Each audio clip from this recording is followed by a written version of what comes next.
السلام علیکم ویورز، آج ہم او سی ڈی پہ بات کریں گے۔ O C D stands for obsessive compulsive disorder۔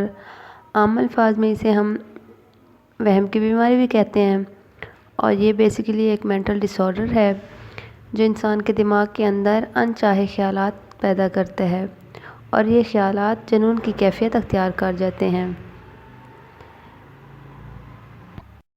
obsessions کیا ہیں؟ کسی انسان کے ذہن میں بار بار آنے والی سوچیں یا خیالات جن سے وہ چھٹکارا تو حاصل کرنا چاہتا ہے لیکن ایسا ہوتا نہیں ہے، اور اس طرح وہ سوچیں کلائنٹ کی صحت کو ڈسٹرب کرتی ہیں، وہ مینٹلی ڈسٹرب کر رہی ہیں، مینٹلی ٹارچر کر رہی ہوتی ہیں۔ کمپلشن وہ تمام تر سوچیں یا obsession جو انسان کو تنگ کر رہی ہوتی ہیں ان کو ایکٹ میں لانا کمپلشن کہلاتا ہے۔ فار ایگزامپل، کسی کو یہ obsessions ہو رہی ہیں کہ میرے ہاتھ گندے ہو رہے ہیں یا جراثیم لگے ہوئے ہیں، تو فوراً اٹھ کے دھونے چلے جانے کو ہم کمپلشن کہیں گے۔ Symptoms of O C D کے بہت سی علامات ہیں، جیسے کہ بعض لوگوں کو ایسا فیل ہوتا ہے کہ ہم جہاں بھی جائیں گے جراثیم ہوں گے، وہ کسی کے گھر جانا پسند نہیں کرتے، کسی جگہ پہ ہاتھ رکھنا پسند نہیں کرتے، انہیں ہر وقت جراثیم اور گندگی کا ڈر لگا رہتا ہے۔ اور بعض لوگوں میں زیادہ ہاتھ دھونے کی obsessions ہوتی ہیں، انہیں یہ obsessions ہو رہی ہوتی ہیں کہ ہمارے ہاتھوں پہ جراثیم ہیں، گندگی لگی ہوئی ہے، یا بار بار ہاتھ کو دھوئیں گے۔ اگر کسی چیز پہ ہاتھ انہوں نے لگا لیا تو اس کو 10 سے 12 بار ہاتھ دھوئیں گے، لیکن ان کی تسلی نہیں ہوگی کہ آیا ہاتھ صاف ہو گئے ہیں۔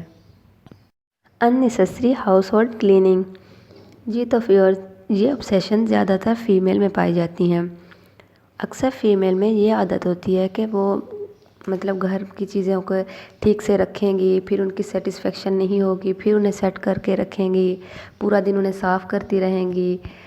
تو یہ جو ہے obsession سے زیادہ تر فیمیل میں یا خواتین میں پائی جاتی ہیں۔ Checking the same thing over and over even though you know you have already check them جی تو ویورز، بعض لوگوں میں یہ عادت پائی جاتی ہے کہ وہ دروازے کو لاک کریں گے لیکن بار بار اسے چیک کریں گے۔ اگر ایک بار چیک کریں گے، تسلی کر کے جائیں گے، پھر دوبارہ کمرے سے اٹھ کر آئیں گے کہ آیا میں نے لاک لگایا تھا کہ نہیں۔ تو یہ obsessions عام لوگوں میں پائی جاتی ہیں کہ ہر چیز کو دوبارہ چیک کریں گے، تسلی کریں گے، لیکن ان کی تسلی ہوتی نہیں ہے۔ Treatment of O C D کے ٹریٹمنٹ کے بارے میں ہم جانیں گے کہ اس کے ٹریٹمنٹ کیا کیا ہو سکتے ہیں۔ جی تو فرسٹ آف آل ہم کسی ڈاکٹر کے پاس جائیں گے۔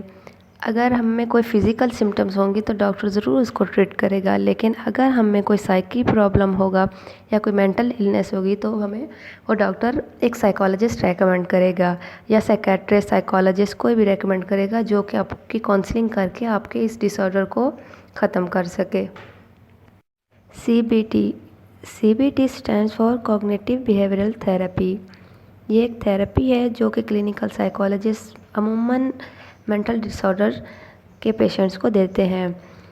تو سی بی ٹی میں کلینکل سائیکالوجسٹ بتاتے ہیں کہ کس طرح ہم نے اپنی obsession، انگزائٹی یا کمپلشن پہ کنٹرول کرنا ہے، یا پھر کس طرح ہم نے انہیلدی تھاٹس کو ہیلدی تھاٹس میں تبدیل کرنا ہے، یا پھر ہمیں بتاتا ہے کہ کس طرح ہم نے نیگیٹو تھاٹس اور نیگیٹو تھاٹس کو کس طرح پازیٹیو وے میں لے کے آنا ہے، یا کس طرح کے ایکشن پہ کس طرح کا ریئیکٹ کرنا ہے۔ تو یہ ہمیں سی بی ٹی یعنی کہ کوگنیٹیو بیہیورل تھراپی میں ایک کلینکل سائیکالوجسٹ بتاتا ہے۔ میڈیسنز میں اکثر clinical psychologist antidepressants use کرتے ہیں، جیسے کہ فلوکسیٹائن، پیراکسیٹائن اینڈ سرٹرالائن، اور another antidepressant depending on your age, health and symptoms. Other treatment of O C D جی تو ویورز، بعض اوقات لوگوں میں او سی ڈی اتنا سویئر حد تک چلا جاتا ہے کہ ان پہ کاؤنسلنگ، تھراپیز یا میڈیکیشن اثر انداز نہیں ہو رہی ہوتی، تو سائیکیٹرسٹ یا سائیکالوجسٹ ایک تھراپی یوز کرتے ہیں جسے الیکٹرو کنولسیو تھراپی کہتے ہیں، جس کے ذریعے الیکٹرک شاک پیشنٹ کو دیا جاتا ہے جس سے اس کے ہارمونز ریلیز ہو سکیں، جیسے کہ سیروٹونین۔